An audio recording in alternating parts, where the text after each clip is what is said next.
Video lecture में हम बात करेंगे जार प्रमेय के अंदर जो एक नेक्स्ट इंपॉर्टेंट थ्योरम है, अधिकतम शक्ति संचरण प्रमेय। अधिकतम शक्ति संचरण प्रमेय का स्टेटमेंट ये कहता है कि यदि किसी परिपथ में लोड प्रतिबाधा और स्रोत की आंतरिक प्रतिबाधा परस्पर संयुग्मी हो, यानी कि आपस में कॉन्जुगेट हो, तो आप परस्पर संयुग्मी हो तो स्रोत से लोड को संचरित शक्ति का मान अधिकतम होता है। यानी कि दो प्रतिबाधाएं हैं, एक स्रोत की प्रतिबाधा है और एक लोड प्रतिबाधा है। दोनों प्रतिबाधाएं एक दूसरे के संयुग्मी हैं, तो स्रोत से लोड को संचरित होने वाली शक्ति का मान अधिकतम होता है। इसी के बारे में आज हम बात करेंगे इस वीडियो के बारे में। तो इसके लिए सबसे पहले थेवेनिन प्रमेय का यूज करते हुए सपोज हमने एक सर्किट ड्रॉ कर लिया है कि जिसमें E इक्विवेलेंट कल जिस प्रकार से हमने थेवेनिन प्रमेय पिछले वीडियो में मैंने थेवेनिन प्रमेय का यूज करके किसी भी कॉम्प्लेक्स नेटवर्क को एक सिंपल नेटवर्क में किस प्रकार से परिवर्तित किया जा सकता है उसको पढ़ा था, उसके बारे में डिस्कस हुआ था। तो थेवेनिन प्रमेय के अनुसार सपोज ये हमारे को एक सिंपल नेटवर्क प्राप्त होता है जहां पर ये Z इक्विवेलेंट हो गया और ये आपका क्या हो गया, ZL हो गया। यानी कि इस परिपथ में मैं ये कह सकता हूं कि ये दो अपने A और B दो टर्मिनल थे जिनके बीच में लोड इंपीडेंस ZL है तथा E इक्विवेलेंट स्रोत की कुल विद्युत वाहक बल है, तुल्य विद्युत वाहक बल है तथा Z इक्विवेलेंट एक तुल्य प्रतिबाधा है। तो इस थ्योरम के अनुसार हम ये कह सकते हैं कि Z इक्विवेलेंट और ZL यदि आपस में कॉन्जुगेट है तो स्रोत से लोड को संचरित होने वाली शक्ति का मान अधिकतम होता है।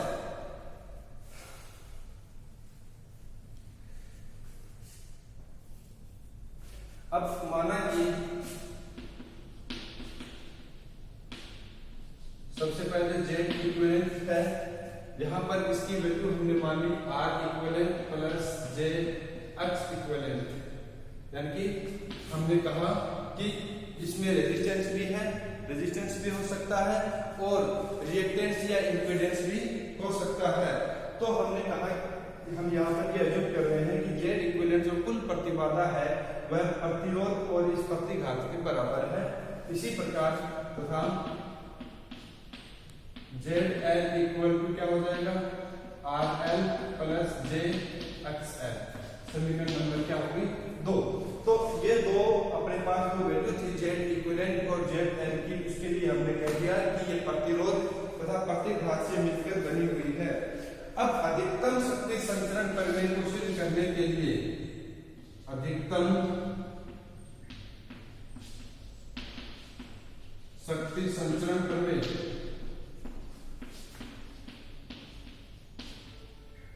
के अनुसार, यानी अधिकतम शक्ति संचरण प्रमेय है उसके अनुसार ZL equal to RL minus JXL होना चाहिए। यानी कि हम ये कह रहे हैं इसके कॉन्जुगेट हो तो RL की जगह क्या रहेगा, R इक्विवेलेंट और XL की जगह क्या रहेगा, माइनस JX इक्विवेलेंट। ये हमारे को प्रूव करना है। यानी कि हम ये कह सकते हैं कि यदि ये दोनों एक दूसरे के परस्पर संयुग्मी हैं तो इसका मतलब ZL का मान इसका कॉन्जुगेट लेते ही R इक्विवेलेंट ऐसा कैसा, यहाँ पर माइनस आ जाएगा, माइनस JX इक्विवेलेंट ये मान प्राप्त होना चाहिए। संचरण प्रमेय का अनुसार सिद्ध करने के लिए यह मान हमारे को मिलना चाहिए।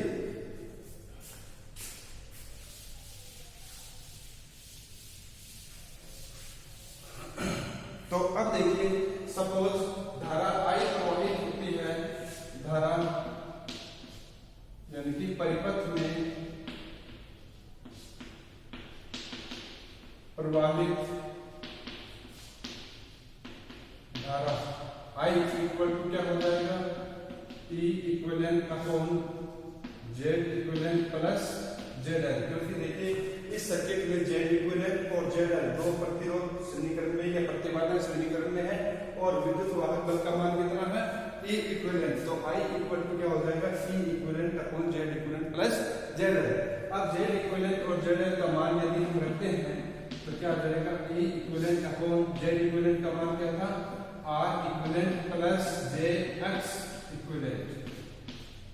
इक्यू का मतलब क्या है equivalent plus R L plus J X है, यानी कि यह मान एक्स इक्यू और सॉरी जेड इक्यू यानी कि जेड इक्यू और जेड एल का मान जो मैंने पहले बताया था उसके अनुसार लिखने पर R EQ plus R L plus J X L का मान प्राप्त होता है।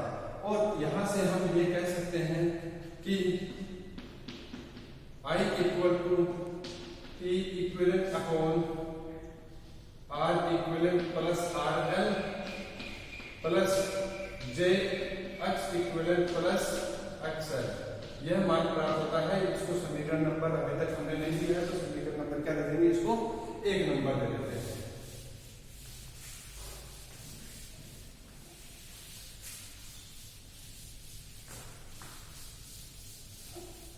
अब ये जो समीकरण है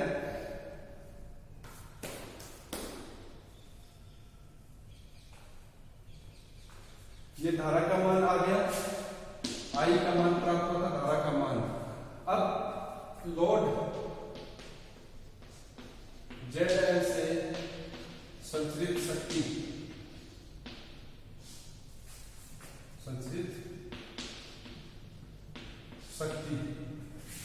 पी एल इक्वल टू क्या हो जाएगा I square into Z L.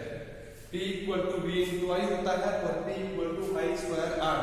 Are का मतलब यहाँ पर क्या है जेड एल है, क्योंकि लोड इंपीडेंस आपके सामने जेड एल है तो I square into Z L. ये लेंगे तो आई स्क्वायर ई क्यू का square upon R E Q plus R L plus J X E Q plus X L into Z L, यानी कि जेड एल का मान था R L plus J X L, यह मान था। अब जो नीचे डिनोमिनेटर में जो क्वांटिटी है इसका स्क्वायर करेंगे, कॉम्प्लेक्स क्वांटिटी का स्क्वायर करेंगे तो जे यहाँ पर प्लस जे है, आगे वाले में माइनस आ जाएगा तो यहाँ पर फिर स्क्वायर प्राप्त होगा अपने को, क्योंकि इसका स्क्वायर करेंगे तो ई क्यू का square E Q into E Q आ गया। नीचे वाले में यहाँ पर जे था तो यहाँ पर जे की जगह क्या आ जाएगा माइनस आएगा और जे इंटू जे यानी कि माइनस 1 तो माइनस माइनस क्या हो गया प्लस। तो आर ई क्यू का square plus R L plus X E Q का square plus X L plus अब यहाँ पर R L plus J X L ले लिया है, ठीक है। अब यहाँ पर देखिए ये जो टर्म है are L plus J X L Z L की जगह लिख दिया, लेकिन यहाँ पर ध्यान रखने वाली बात यह है कि संचरित शक्ति जो है शक्ति जो है केवल प्रतिरोध से ही संचरित होती है, प्रतिघात यानी कि इस प्रकार के जो एलिमेंट हैं उनसे शक्ति न संचरित नहीं होती है। तो यहाँ पर हम क्या लिखेंगे केवल आर एल लिखेंगे, तो ई इक्विवेलेंट ई क्यू का square into R L, R E Q का square R E Q plus R L का square plus X E Q plus X L का होल स्क्वायर। अब इस शक्ति पी एल जो है पी एल ये शक्ति का मान प्राप्त हो गया अपने पास। समीकरण नंबर इसको क्या लिख देंगे 2 नंबर समीकरण लिख देंगे। अब इस समीकरण 2 के अनुसार संचरित शक्ति का मान अधिकतम तभी होगा, प्रतिरोध का मान 0 नहीं हो सकता, केवल ये क्वांटिटी शून्य हो सकती है।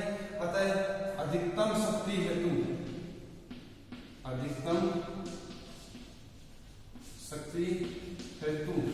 X E Q plus X L का होल स्क्वायर क्या होना चाहिए 0 होना चाहिए। तो इसका मतलब एक्स ई क्यू क्या आ गया माइनस एक्स एल प्राप्त होता है, यानी कि हम यहाँ पर ये कह सकते हैं X E Q minus equal to minus X L और X L equal to minus X E Q प्राप्त होता है।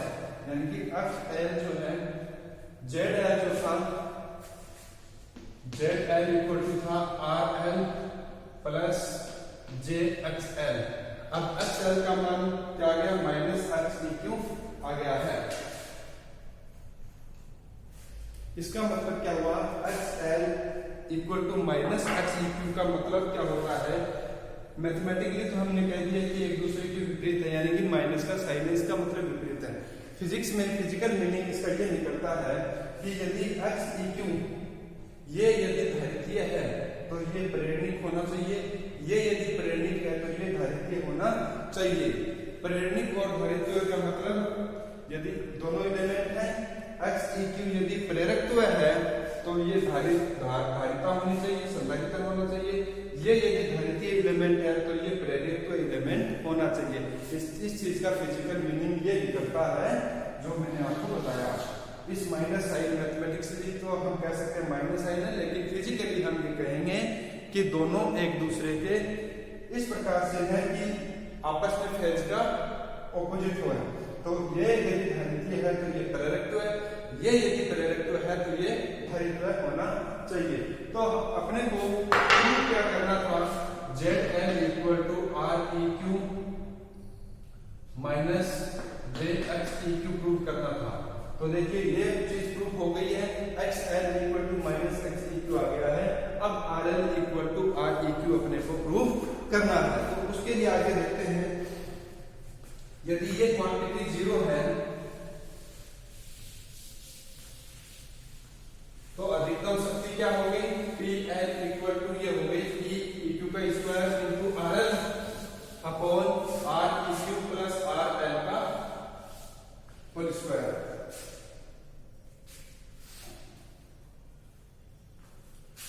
REQ प्लस RL का होल स्क्वायर। अब अधिकतम शक्ति के लिए, अधिकतम शक्ति के संचरण हेतु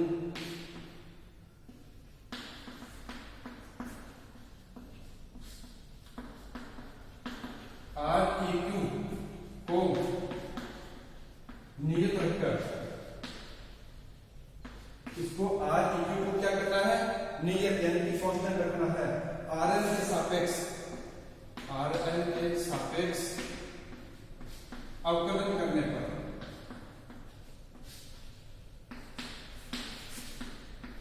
RL के सापेक्ष हम क्या कर देंगे, इसका अवकलन। तो क्या आ जाएगा, dPL upon dRL equal to d by dRL क्या आ जाएगा, PEQ का स्क्वायर इंटू RL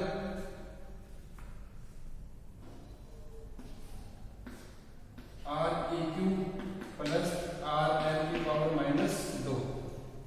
और अधिकतम मान है तो इसका मान क्या होना चाहिए, 0 प्राप्त होना चाहिए।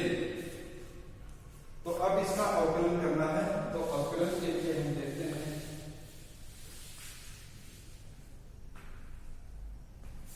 ये ऐसा कैसा PEQ का स्क्वायर तो REQ प्लस RL की पावर माइनस 2, यानी कि इसके पहले ये टर्म है, बाद में ये फर्स्ट टर्म इसको मान लेंगे, सेकंड टर्म इसको मान लेंगे। फर्स्ट टर्म में RL का 1 हो गया, ये ऐसा का ऐसा, प्लस या माइनस आ जाएगा PEQ का स्क्वायर इंटू RL ऐसा का ऐसा, इसका करोगे तो क्या आ जाएगा, -2 सामने आ गया, और REQ प्लस RL की पावर -3 इक्वल टू 0। यानी कि इसका यदि हम अवकलन करते हैं तो अपने पास क्या आ जाएगा, PEQ का square upon REQ plus RL का square minus 2PQ square into RL upon REQ plus RL की पावर 3 इक्वल टू 0। यह मान प्राप्त होता है।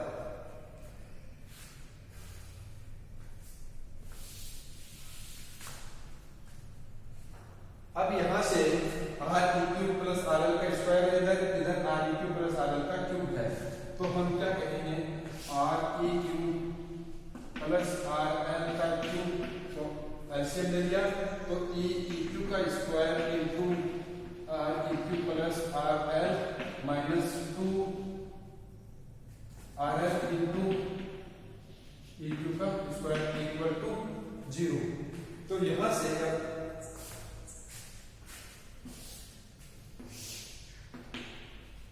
यहां से EEQ का square REQ plus RL minus 2RL equal to क्या होना चाहिए? 0 होना चाहिए, क्योंकि इक्वल टू 0 था, ये इससे मल्टीप्लाई हुआ 0 हो गया, ये आ गया। अब यहां से देखिए REQ minus RL equal to क्या होना चाहिए? 0। तो REQ बराबर क्या आ जाएगा? RL। REQ बराबर RL प्राप्त होते ही हमारे को जो प्रूव करना था REQ, RL की जगह क्या आ जाएगा? REQ, XL की वैल्यू XEQ ऑलरेडी हम निकाल चुके हैं, तो अतः ZL इक्वल टू क्या आ जाएगा? REQ minus JXEQ। इसका मतलब ये हुआ कि ZL जो है वो ZEQ का यदि संयुग्मी है तब स्रोत से लोड को संचरित शक्ति का मान अधिकतम होता है। यहां हमने इसको प्रूव करने के लिए क्या किया कि स्रोत से लोड को संचरित होने वाली शक्ति का मान यदि अधिकतम है तो हमने उसको संयुग्मी प्रूव कर दिया है। तो यह आपके अध्यारोपण पर में सिद्ध होती है।